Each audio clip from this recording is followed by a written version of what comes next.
Implement disaster recovery processes. Disaster is any event that can cause a significant disruption in operational or computer processing capabilities for a period of time, which affects the operations of the business. Disaster recovery process ensures a company can restore its operations after an interruption. Disaster recovery process are response, personnel, communications, assessment, restoration, and training and awareness. Response consists of actions taken when disaster occurred in an effort to save lives, property, and the environment.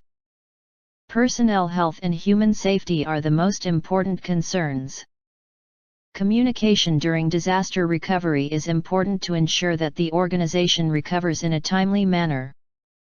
In the assessment phase, look at the specific technologies and services to find out details of the disaster.